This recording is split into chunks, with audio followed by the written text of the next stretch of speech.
आ रहे हैं 25 को वाल्मीकि नगर में आएंगे। पश्चिम चंपारण की लोकसभा में वह एक सभा करेंगे, लोकसभा सम्मेलन करेंगे। वहाँ आएंगे वाल्मीकि नगर के बाद यहाँ पटना आएंगे। पटना में स्वामी सहजानंद सरस्वती जो हमारे किसान मजदूर नेता हैं, उस दिन किसान मजदूर समागम होगा।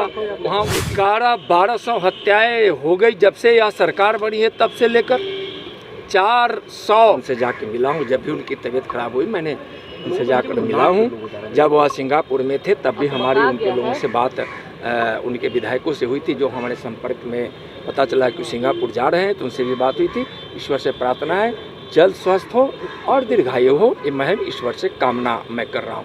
दूसरा कि आप बता रहे थे एक प्रश्न कि गृह मंत्री जी आ रहे हैं 25 को वाल्मीकि नगर में आएंगे। पश्चिम चंपारण की लोकसभा में वह एक सभा करेंगे, लोकसभा सम्मेलन करेंगे। वहाँ के लोकसभा के कार्यकर्ताओं से वहाँ मिलेंगे, एक आम सभा भी करेंगे।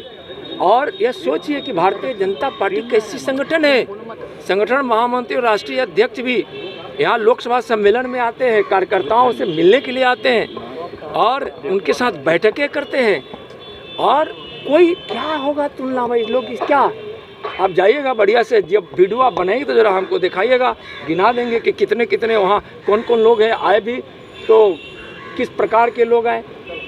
और जब आए थे नहीं, अगर आए तो जिसकी उम्मीद कम है, लेकिन आएंगे तो आने वालों को आप वीडियो में कैद करके देखिएगा कि उस प्रकार वहाँ आने वाले लोग कौन कौन लोग हैं। मैं बताऊँगा हाँ दिन क्यों रखा गया है डेट? भैया मेरा डेट तो पहले से था, तो डेट क्यों एक दिन क्यों नहीं, एक दिन में 4 कार्यक्रम हो सकता है। और माननीय गृह मंत्री जी का एक कार्यक्रम तो है नहीं।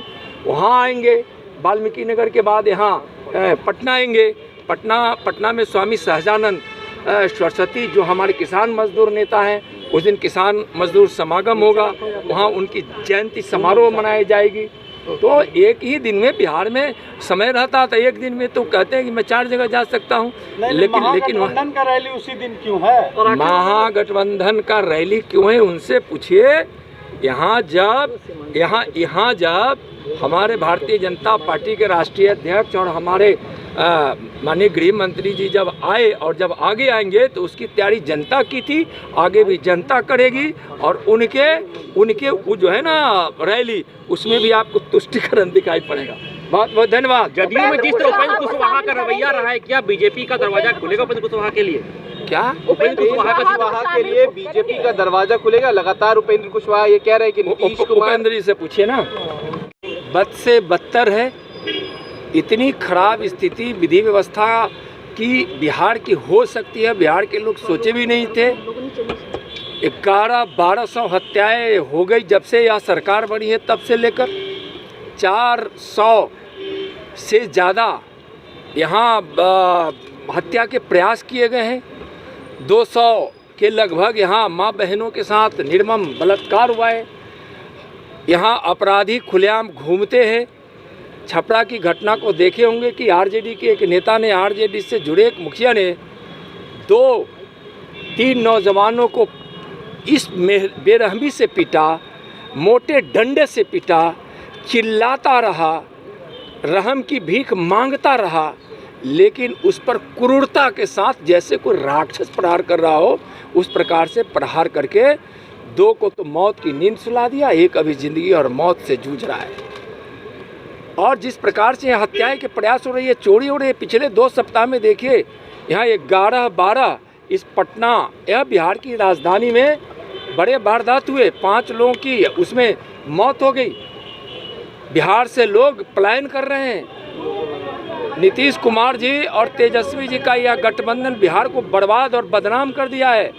एक भी उद्योग जगत के लोग यहाँ आना नहीं चाहते हैं। बेरोजगारी का आलम है। यहाँ हर प्रकार की असुविधाओं का यह साम्राज्य और अपराधियों के शासन के रूप में यहाँ शासन अपराधी हो गया। अपराधी यहाँ खुलेआम घूम रहे हैं। यहाँ सरकार नाम की कोई चीज़ नहीं है।